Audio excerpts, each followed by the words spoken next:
Merci Nabino Batu Oyo Bopesa Biso confiance et merci Nabino ba Congolais Oyo Boza partout dans le monde bisika Oyo Boza ko telema pona ko luka solution pona mboka na biso tikaye ke soki eza mbala liboso ya kolanda biso ya misho Oyo Boy bo s'abonner na Océan du Congo et puis bo s'abonner na Jima na télévision bisika Oyo Boy tolekana pona ko sensibiliser pona ko sala éveil patriotique alors ya ngwana to pesa longo nya mengi na mama na biso Océan du Congo o apesa biso bilenge espace pona ko ya ko sensibiliser ko analyser ko talisa bino ma koleka na kati ya Congo na kati ya émission oyo bobande ko boyeba yango nde tolobaki le 19 samedi tokozana na balabala pona ko tambola a même esprit na bande ko na biso o bazo ko tambola côté ya Rutshuru côté ya Goma Bukavu ba Congolais banso bazui conscience parce que totali tolobi situation ya mboka et comme déjà mabe yango ne sengi na biso ba Congolais tout ça nini na ngonga oyo boye bande ko na ngai le 19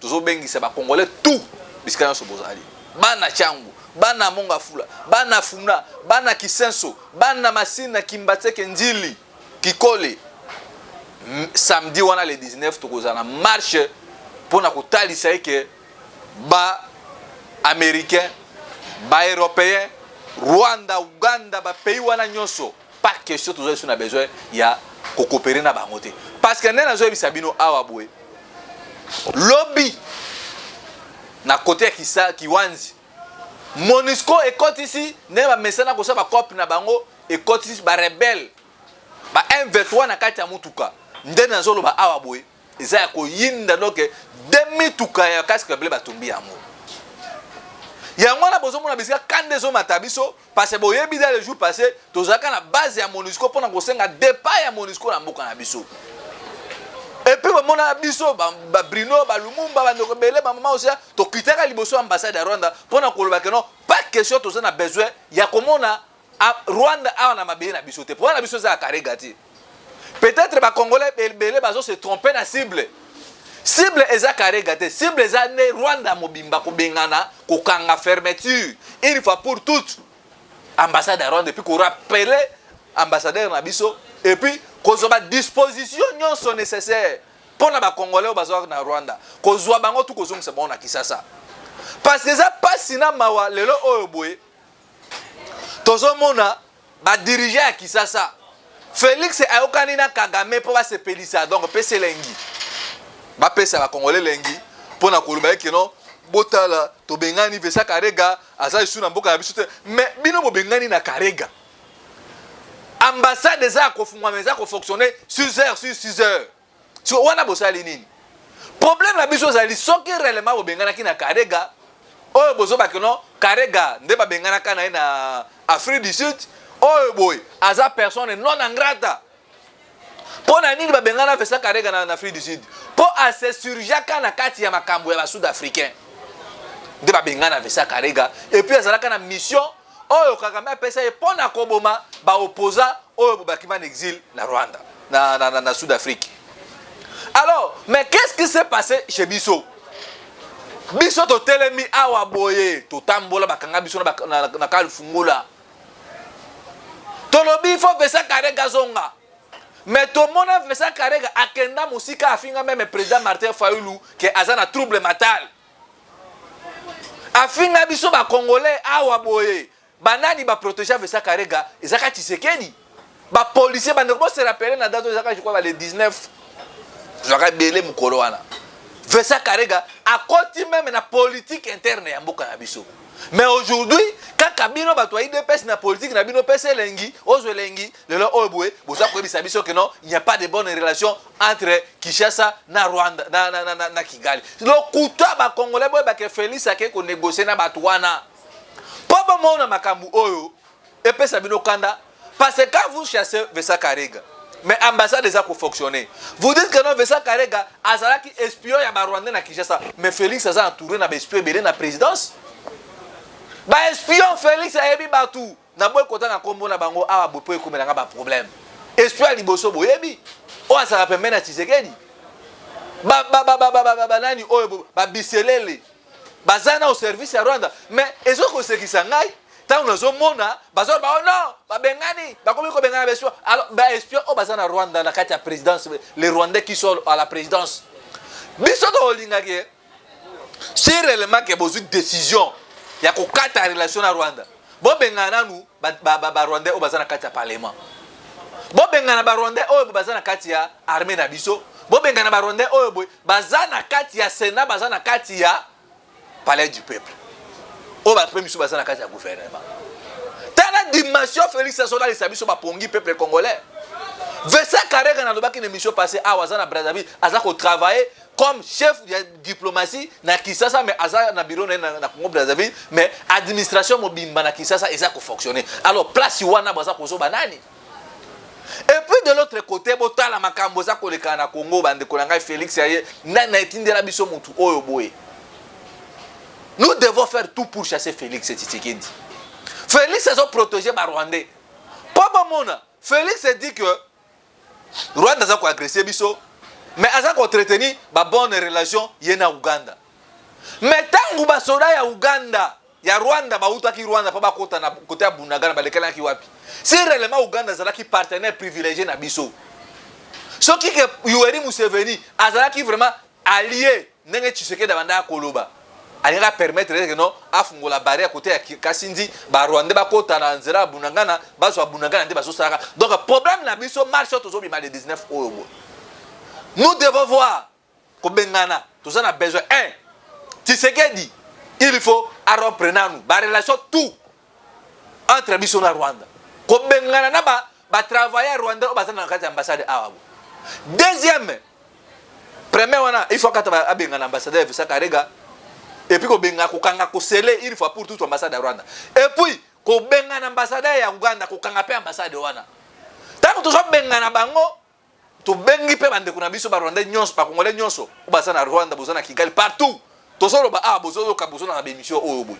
Bon bima déjà kuna de peur que ba Rwanda na ba Ugandais, ba koki déjà ko bana pe processus ko empoisonner bande kuna biso basa na mboka wana. C'est faisable. Bruno Mimenga Mutol Babakamu Obo. Parce que mon cas dans l'autre jour passé, n'a pas connu à l'université, ba étudiant congolais, ba vanaka na Rwanda.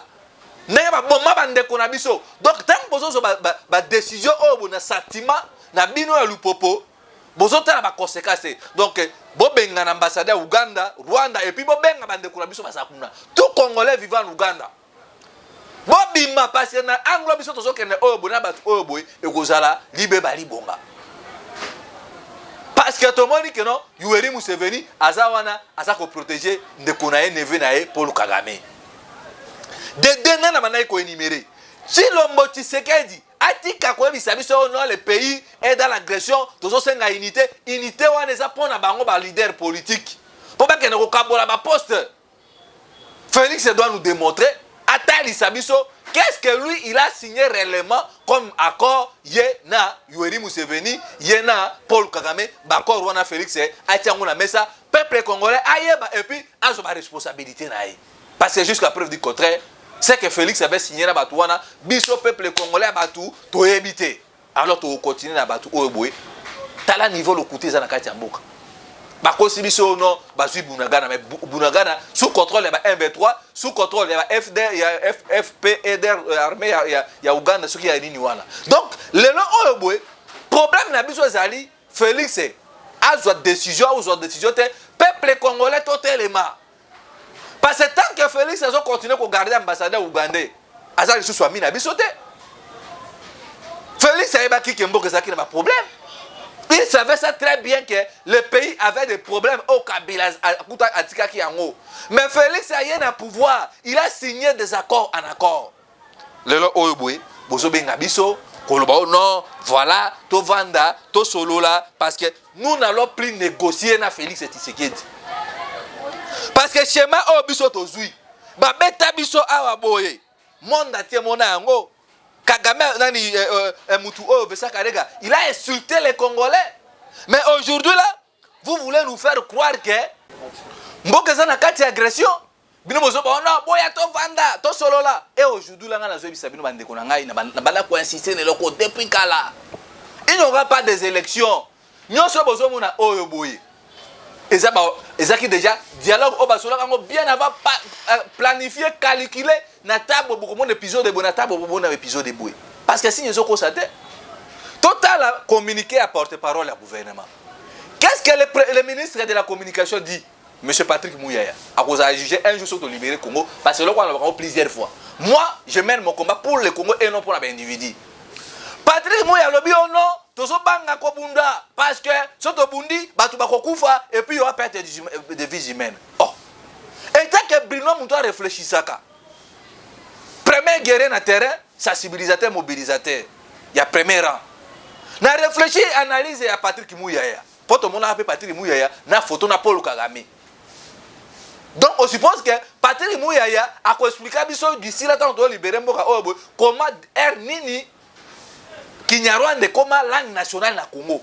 Parce que na tangi lors de ces moulins, na tangi ba professeur Mabi Mulumba, na tangi ba professeur OK, na tangi professeur Denis Bosomi.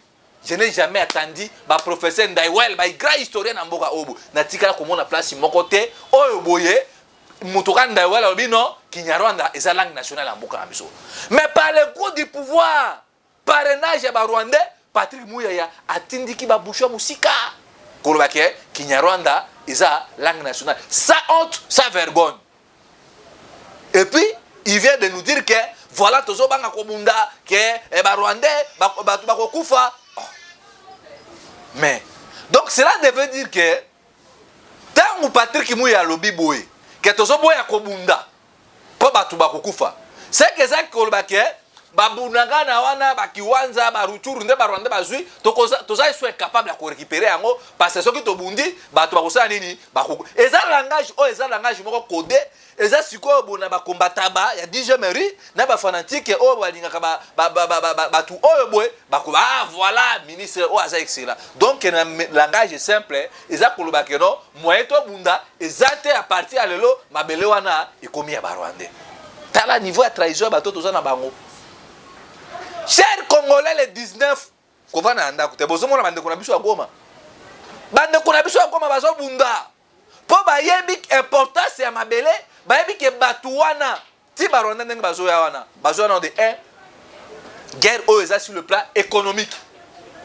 Deuxièmement, guerre OESA sur la domination ya race. Batou ti bazana besoin de dominer biso ba bantou. Et puis de deux, guerre OESA sur le plan ya diplomatie.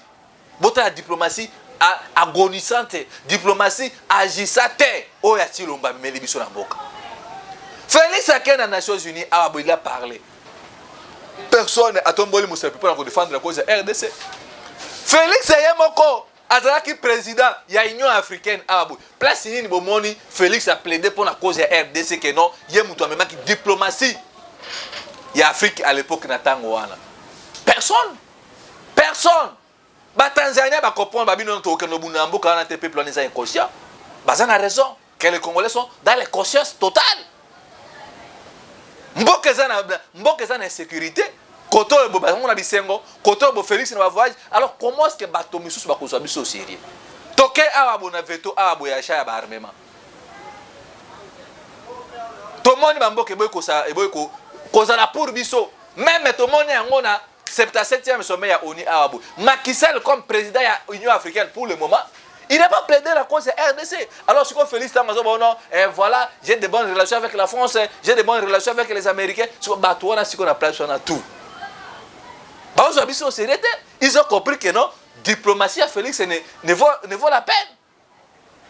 C'est l'espoir de tirer le pan à Bisso, peuple congolais, nous devons faire tout. Il y a côté de sa population. Dans un soulèvement, révolution. Parce que les talibans sont qui combattent la révolution et comme ça qui boulouyek. Bon, on a un problème c'est Ali.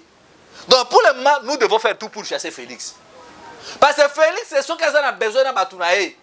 N'engagez bomoni vital caméra, il faut dialoguer. Bomoni awaboye. Pour nous avons des traîtres au sommet de l'État. John Numbi, il était ici comme un général congolais. Mais subitement, nous avons vu John Numbi apparaître aux côtés des Rwandais dans le côté de M23. La patrie est sacrée. La patrie est sacrée, Bande Konanga ne peut pas blâmer avec la patrie. Bota Sugo, place trahison Ali. Vital Kamere, kabiliste. Il vient il nous dire que non, il faut dialogue dans M23 pour nous restaurer qui met total. Boto ça l'analyse au bino bato bano brino yo zamona mabe nini boy. Quand Quand John Numbi viendra, à quoi il y a une casquette pour ne pas participer dans le dialogue. À quoi il y a une casquette, il y a M23. Les M23, ce sont les Rwandais. Les Rwandais, c'est qui? C'est Paul Kagame. On voit derrière Paul Kagame qui les Américains, les Britanniques, parce que besoin de diplomatie à Kagame, à ça parrainer na batouana, baso protéger l'intérêt na bango. Si quoi, botan bakoya dialogue wana, bon on a bien. John Numbi a représenter Rwanda. Ce qui va kangi John Numbi qui a qualité de Congolais, ba Rwanda bako banini, bakangi mutu na biso basa ni ba respecter bako, ba libérer bango. Tala dimension bo keza ko kende. Situation dans un angle où papa est dit mutu amemi biso pe na situation oh il y a accord il y a 1971 1972 accord il y a cascade eux ça il maka na cité du soleil en Afrique du Sud Sun City. Donc aujourd'hui bande ko bazo sa makambu na ba sentiment na ba émotion bazo ta la gravité ya likambu oh beauté.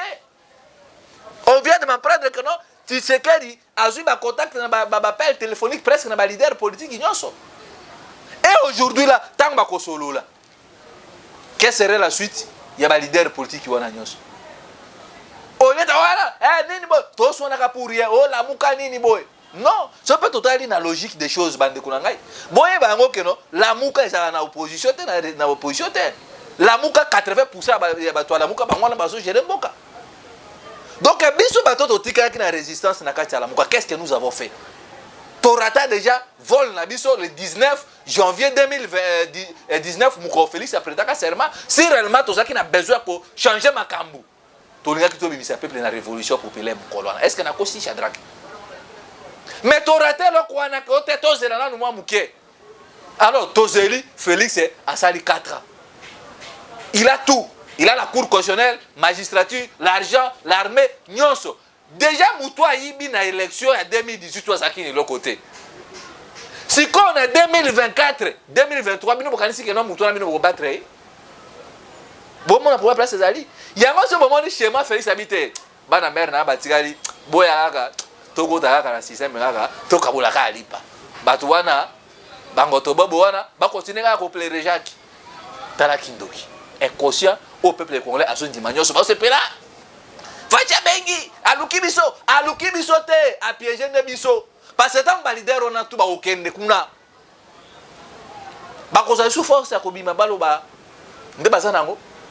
Exemple, bon se rappeler na Olenga Koy. Olenga Koy ya finga Kabila, finga ba leader tout awa boye. Ba bemba banani koso. Ndeke. Boto ya kata on Kabila PCSN ça tire le lokwa ne kufa ate. C'est comme ça l'homme politique congolais. Cher Congolais, le pays va mal. Très mal. Nous avons réfléchi comme Congolais.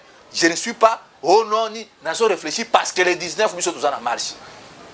Et tous au croire na bitumba nous sommes tous au bunda. Bon moi dis que marche à Liboso OL tout ça que le 19 octobre a. Ba comme kobatama. Bruno, nini boy, ils ont compris force à Océan, force à Bruno, force à Lumumba. Na bande komisusu oyo botoza ki na bango wana. Et puis force na bino batu oyo boy bozo le matin kotindira biso ba $10 na ba $50 po esunga biso na organisation ya biloko wana. Et puis bande konanga boy bango manifestation biso tozo sala abo. Bino pe bande konanga diaspora, il faut bon intensifier pe série ba manifestation na diaspora na pesa bino exemple moko. Po tozo kena kosukisa.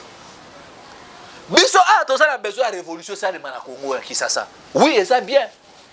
Mais bino pe bande konanga diaspora botala tango telemela ka concert a Fally Ipupa na arena. Tango botumba na Lyon, botumbi na Montpellier, botumbi na Marseille, botumbi na Gare du Midi, botumbi bomona ba européen bazonga giga. Est-ce que makambo na zoko to kulutu bokecho yamo? Est-ce que na kosi? Balobi non, bato bo makambo zo kende yeke mabe. Donc au moment biso tozo tia pression na Kinshasa, bino pe na diaspora, bo tia pression au mona batuana. Parce que ma béwana, on peut subir en Afrique, à Waboy. Et ça, parce que si on commence à détruire là-bas, les Européens vont lingater bidon qu'on a pas batonga, obaïba, baby sango. Tant qu'on a vraiment que non, les Africains ont eu conscience, comme qu'on saccagé, les Libyens ont saccagé en France, qu'on tombe dans la cathédrale, ils ont changé politique na bango. Au moment où ils ont frappé, Bruno Mimbenga n'a pas aussi à Lumumba, ils ont frappé na kin, Bakobil. Total, banini. Batu wana bakozonga batu et puis bako se remettre à cause. Donc na minute oyo boy, bokomi komona que non. tokomi na position ya bitumba bitumba ye makasi foto simbana parce que biso ma tokoka makambu ote ezosenga bino bandeko na biso ya diaspora bosutina na biso bino peke bien que bosala ba misala na bino ba to na bino mais vous avez l'obligation na minute oyo boy.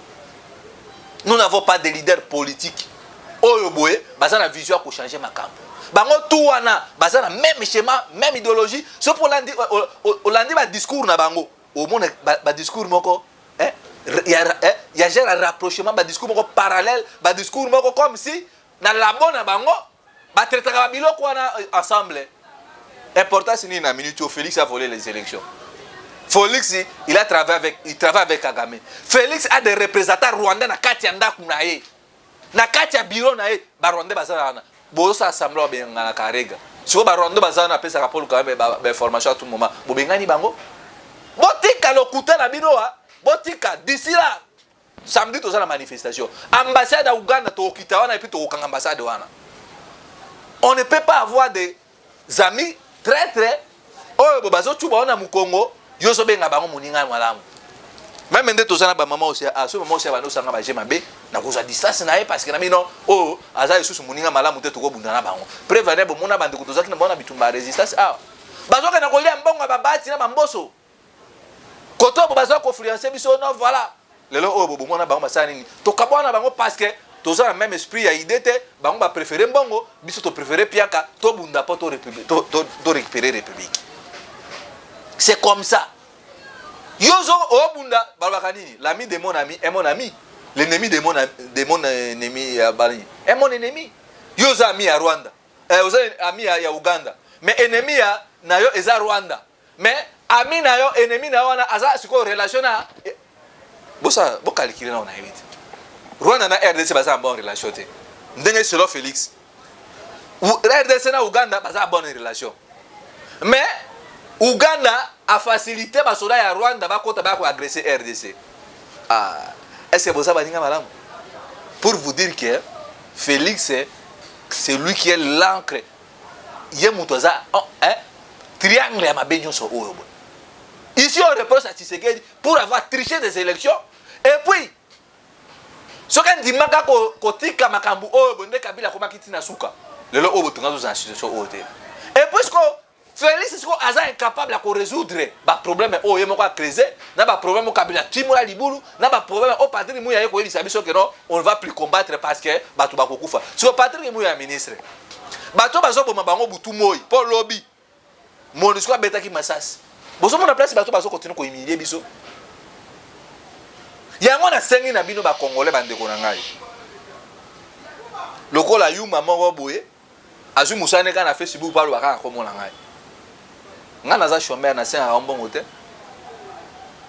mais yebango ke bitumba biso tozo bunda oyo boye eza bitumba moko pona mboka leso na kufi na koza fier parce que nzamba otuna yake no yokena na mokilo saini na bon nzambe na démissionna ba misala misusu ya mike na bana osala na préférer à côté na combat ou eza facilité o bo vie na ngane zaka exposé à tout moment nazo kapé wana kono balobi no le 19 ba bringa ba otamula te tala si ba no kasongo yebisa ba policier na bino boluka problème te parce que na minute obo tasio ya mwana Congo nyo soko mim emati likolo yebisa policier na wana o so porte parole na bino na police ba ventir wana zo luka samedi wana ya le 19 a luka teke iloko mosusu ekoma toko marcher parce que tous on a besoin que Félix il faut aller en place sur un système na ba dirigeant so bazo travailler pour na ba okipa biso tous on a besoin que non lelo oyo boy pas question to négocier na ba 1v3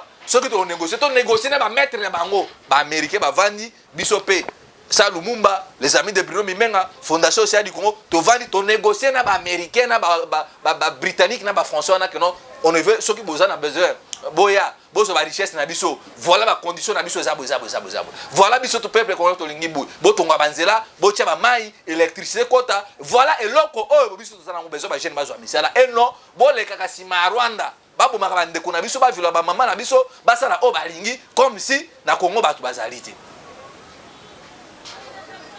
besoin o biso to zo luka ya kwa sinon article 64 article 63 et lobby boye bo fungola matoi ba congolais Congolais nyonso âge à 18 ans ndenge muza lobaka bosimbe ngoma bosimbe pasola bosimba pau bosimba Congo bozwa munduki arme blanche to bunda poto sauver mboka soki to sali yango te boye bango Félix il a tout gagné azui mbongo bon azui te ayibi mbongo ya l'état ya ram ya Chirengelu procès à 100 jours il a tout gagné pour sa vie Félix a un souci na biso peuple congolais te même bino bato bo bengani na ba Félix bo kene dialogue wana bino bo ko sala dialogue na bino na oya na ba Rwandais peuple congolais ko cercle bino na aéroport bo lukanzelo bino bo lege RZ sur RD non y a ba manifestation y a ba site R ba site ne sili déjà R ba pétition sili R ba nini ono R comme siko peuple congolais so bo se rappeler na conférence na saka na mois avril ba maman aussi ba saka témoin na bisa bino les moments venus bo pe sanga raison parce que la série ya ba manifestation na balabala peuple les ont souffri. Na kisa se comme quoi mboka, pour ça la souté. Mai na parle pas. Vie comme il passe. Kuna vie comme il passe na capitale, bazo bon mali sous bato ango pe. Donc je ne sais pas, ta la complicité ya bato o ba ben ki bazo protéger peuple na bango. Félix a exposé peuple na e. Félix a battu les bisoté. Et puis nena lo baki, Félix doit rompre les accords. Acha ba ko wana na place publique. Et puis ko ba voilà Mbosso. Oza président de l'Assemblée nationale. Papa na comme kataka na ba député maloba na Assemblée nationale. Il y a des députés bien qui ba travailler na ba Kabila, mais ba ça ba distinction ko ba tingi pululu. Mbosso comme ko défendre Tshisekedi. Tandis que pays pesa na Mbosso tout et pesa metina ba yombo. Ceux qui wana muinu musa o sa biso ko kera son dirigent garçon. Papa na za mukolo. Mais bota Félix azo défendre nani Mbosso défendre axe ya mabe. Pour na pouvoir. Olé bosala pour na peuple. Peuple botelema. Nazo benga peuple na révolution populaire. Tozo en charge biso moko parce que Félix a bengi Kabila. Il semblerait que bengi Kabila, Kabila zo yamba été. Il semblerait que a bengi président Martin Fayulu. On a aucune formation na minute ya mwana. Il semblerait que non a consulter ba couche politique nyos ba leader bino bibona ko. À part ka ngai na nda benga peut-être. Pour so pa bengi ngai condition na ngaka ona ebisi bino ya mwana. Il doit quitter le pouvoir dans le système là-bas. Et on a bien ici, bino bandeko na ngai, ba mama na ngai diaspora. Bokangisa, bosa mwa nzinzani. Bino ba mama, soki bosali quelque chose, soki mo sa télé mimbo ba eto monaka. Baba ke masuba mo se kasa kanzela te, adage na biso pa bambuza. Mais to mona basi basala makambu na monde, Jeanne d'Arc. Fille oyo sénégalaise oyo bout, comme on est na bosani. Pour vous dire que dès que adage ne bi masuba mo se ka sanzela mais ko masuba mo se o ka sanzela ça veut dire que changement continue na kati ya mboka ndebo mona na France wana Jeanne d'Arc asala ngo tous on a besoin de sungi na bino ba mama tous ali sungi na bino ba ikongomani tous ali sungi na bino ba na poto tous ali sungi na bino ba o nyonso bozo traverser bozo na besoin ya ko soutenir Congo mais bo moni que non ba jeune o boye bo pesa confiance di boso ba bebisa ki mais biso o bo tobimi pour que non tozo memba ba jeune muke likamunyo so ba pesa ngona no chance botali nano to kitaki na ambassade de France le jeté zakinini ba français ba stoppa ki lokwa na balkanisation na ambassade de Belgique na nini bo bozo mona que non nous sommes là tozo travailler pour que non changement kota na kati ya mboka na biso adage wana na pesi bino masuba mo se ka sanzela te même ko masuba mo se o ka sanzela et puis ça va changement na kati ya mboka tout ça na besoin na bino ba mama bosimbana moi na nga Bruno Océan du Congo moi $10 $20 €15 €5 ce qui boza 200 mama bokangisi $20 $20 na ta mbonga wenze to kozwa $400 to mobiliser les sous plus ba petit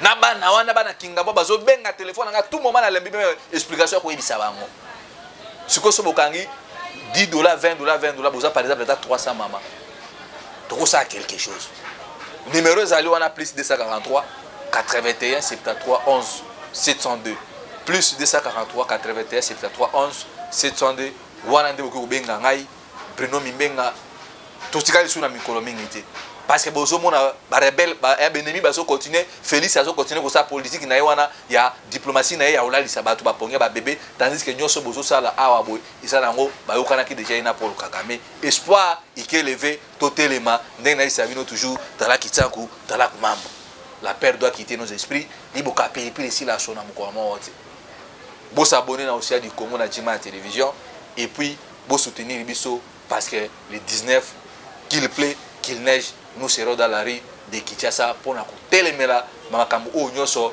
Félix a ko embrouiller Bisso a ko ebisa Bisso que non pas élection ba que na dialogue et dialogue na bango e ko suka na oya peuple na balabala ingeta